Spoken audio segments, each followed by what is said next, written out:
Look at that. Look at that. Hey pals, Jonas Panda here. And yes, you've read the title right, I've definitely broken my hip.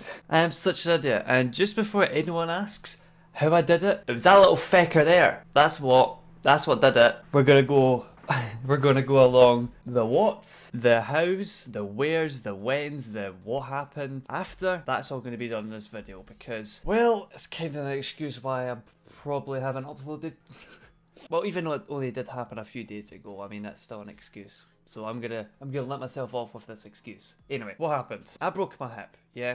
That's really just it. Fell over going into that bathroom over that cable. That one right there. The one that's duct taped down. Well, it was duct taped down. And I'm just scared to even go past it. So, yeah, fell over going into the bathroom. My foot caught the cable and basically just slammed straight into the bathroom floor. Hip first, and the doctor said on the x-ray that, you know, the thigh bone that connects to the hip bone, well, there's a little ball in there, and basically that completely cracked and sort of fell out, and they had to do surgery to get that all popped back in, but we'll talk about that later. It happened on, I forgot, it was like Sunday night or something? Was it Sunday night? I forgot what time. It was late at night anyway, and I just went back into bed, because, you know, like a lot of things when you fall, you don't think it's going to be instantly broken, you just think it's going to be a bump. And it wasn't until the morning that I was like, nah, I have to go to the hospital. So, off to hospital I went, ow. It still really hurts. Big shout out to Heather. Go follow her on Twitter, by the way, because she was there with me the whole time, and I was like, what? She was there with me 8 hours of the day. She just stayed there with me, so I wasn't alone. So big shout out to Heather. You have to go follow her on Twitter. She's got a good patter. I went to minor injuries unit. I waited there for about 2.5 hours before I got seen, as you normally happens in A&E. And they felt it, and I screamed because it was very painful when they like mooshed my hip like this to feel what was wrong, and I was like, thanks for that. I got sent to an x-ray, and let me tell you, when you're waiting for an x-ray, it's not very fun because you just see people going in and out before you, as you always do, on a priority basis. And they're like, well, this is what happened. I went into my x-ray and they took an x-ray, and then a gurney came in. An empty gurney came in, and I was like, well, this isn't the next person, is it? Gurney came in. If I'm slurring my words or anything, that's because I am absolutely hooped up on Oxy right now for the pain. So I'm sorry for that, but I really wanted to make a video just to let you all know. Anyway. Gurney came in and they took me to the front of A&E next to 2 other patients who had came in. One of them was absolutely screaming his head off because he had really bad retention. The nurse just came in, walked right past him, came to me and went, so you've broken your hip and here's some morphine. Just like shoved it right down my throat, and I was like, okay, I see. And then I'll wait more. I'll wait about 30 minutes before I get put up to the ward, and they're like, they come in, speak to me and say, right John, obviously you have to have surgery done and it's going to be either tonight or tomorrow, so we'll come back in about an hour and let you know, bye. And I was like, Heather, you can go now, bye. You don't have to stay longer. And she's like, no John, I'll stay. And I'm like, thank you, such a good friend. And the time comes and like this absolute mad team of surgeons, well, doctors come round like swarming around me saying, right, what we're going to do is we're going to put some screws in your hip and it's going to be fine, and in about 6 weeks or 6 months you'll start feeling tip top. And I'm like, well, that's quite a big gap, isn't it? 6 weeks, 6 months, weeks, months.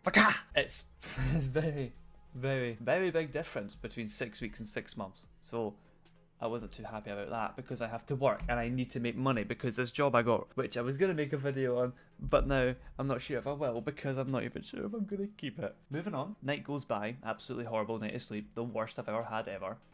And it's morning time and it's time for surgery, and I just want to mention this one thing when I went into surgery. When they put you into under anaesthetic, they always do these, they take you into this mad room, it's like tiny and it's freezing cold, and they hoop you up and everything, and they tell you what's going to happen. The anaesthetist speaks to you and says, here's some things that'll make you really sleepy, put this oxygen mask on, you have about 10 seconds before you're passing out. And I always say something witty, right? But this time I couldn't. When I was going to get my leg chopped off, I said, could be worse, you could chop off the wrong leg. And then I fell asleep, and I thought that was really, really cool because it was for an amputation. And then this time round, it was for a hip. And I was like mid-sentence of speaking to them, and I said, usually I was gonna say to them, usually I say something witty, but I really don't know what to say. No, it was usually I say something really witty before I go under anaesthetic, and I only got to usually I say something witty, but and then that was me out, and I was really annoyed that I didn't get to finish my sentence because they woke up and that's what they said, and I was really annoyed. And then I wake up, and in recovery I wake up and I don't even remember really. I was just that out of it on painkillers and sleepy meds, and all I remember is looking around and then falling back to sleep and then waking up in the ward and feeling absolutely awful. Like, the worst. But when I woke up, Heather was there. Like, such good friend she is. Clap clap. Friend of the Year award for Heather. She was there, and I felt so bad because I just kept falling asleep on her.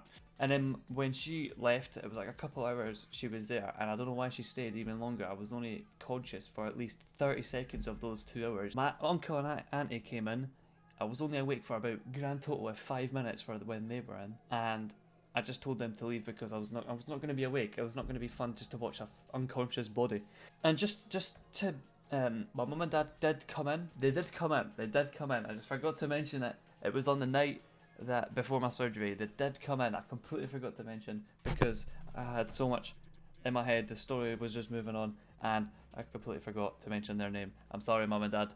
Please don't kill me. I love you. Mwah. Anyway, moving on. What bit was that again? Recovery. Auntie left. Yes, auntie and uncle left, and then it was just, I didn't know it yet, but it was just one more sleep.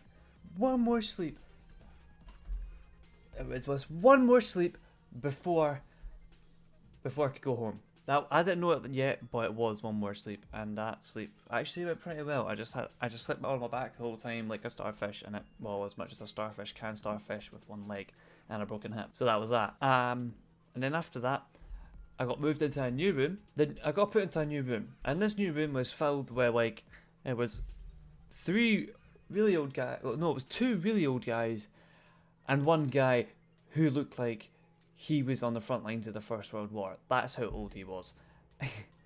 And then it was me, and I remember overhearing them when I first came in. The guy started having an absolute coughing fit, and the boy next to him said, "You're gonna leave a really bad first impression for the wee laddie that's next to you." Completely out of I'm on space meds, mate. I don't care. Just go to sleep. Night night. And fell asleep, really.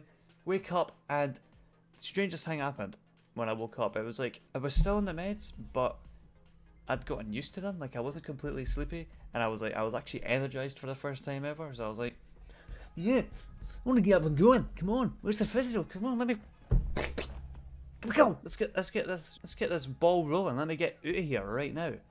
I buzz the nurse, and I'm like, right, I feel fine. Can you get the physio to can we do some work? And they're like, you're seeing people, you'll be seen soon.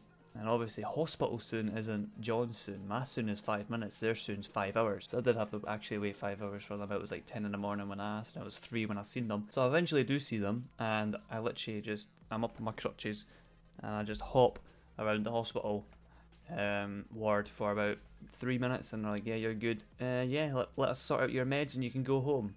Now that sentence is, let's sort out your meds and go home. Now you think, oh, they just go into a cupboard and get some meds and put it in the bag and off you go. 3 minutes tops, yeah? No. They have to go to pharmacy, and then pharmacy have to then give you meds. That all takes about 8 hours. It was like 3 when I asked, and then they said, oh yeah, your meds will be ready at 8. And I was like, no. Can you deliver them to me? Can we have some Deliveroo Just Eat combination of this to get to my house, so I didn't have to wait ages? And they're like, aye, we can do that. Do you have transport? And I was like, aye, I've got a guy. He can pick me up. And sorry, I can tell when I'm spacing out because I do this slow blink and I just look somewhere really blankly. So if I do that at any point in this video, that's the reason why, and I'm sorry about that. Anyway, I move on. Sake, stop doing that! Oh, eyes, just concentrate for just at least another 2 more minutes so I can get this video done. I can't imagine what it's going to be like when I edit it. They said they could deliver the meds. I got a guy, yep. I get ready, I put my shit on, get all this, get up, there we go. Bang, boom, about to leave.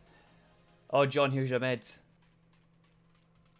Hang on, you said it was only going to be until 8, it's only 4. It took me an hour to get ready, yes, I had to get everything surely ready, and I had to wait for the guy to be ready as well, so I got my meds, I got my meds, and I got home, and I finally got home, and I got home, and my bedroom was like I died. Everything was sparkling clean, everything was made, everything was rearranged to look like it was actually a functioning human's bedroom, and it looked like I died, and I got the biggest fright, and I was like, whoa, what have you done?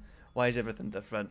Why have I died? And my mum was like, no, you're not dead. I'm like, obviously I'm not dead, mum. And yeah, that is the story of how I broke my hip. And that will be that. Thank you all so much for watching this video. If you did like it, please leave a like. 1 like equals 1 good luck for John's hip to be repaired. Thank you all again for watching, and I'll see you all next time. Goodbye!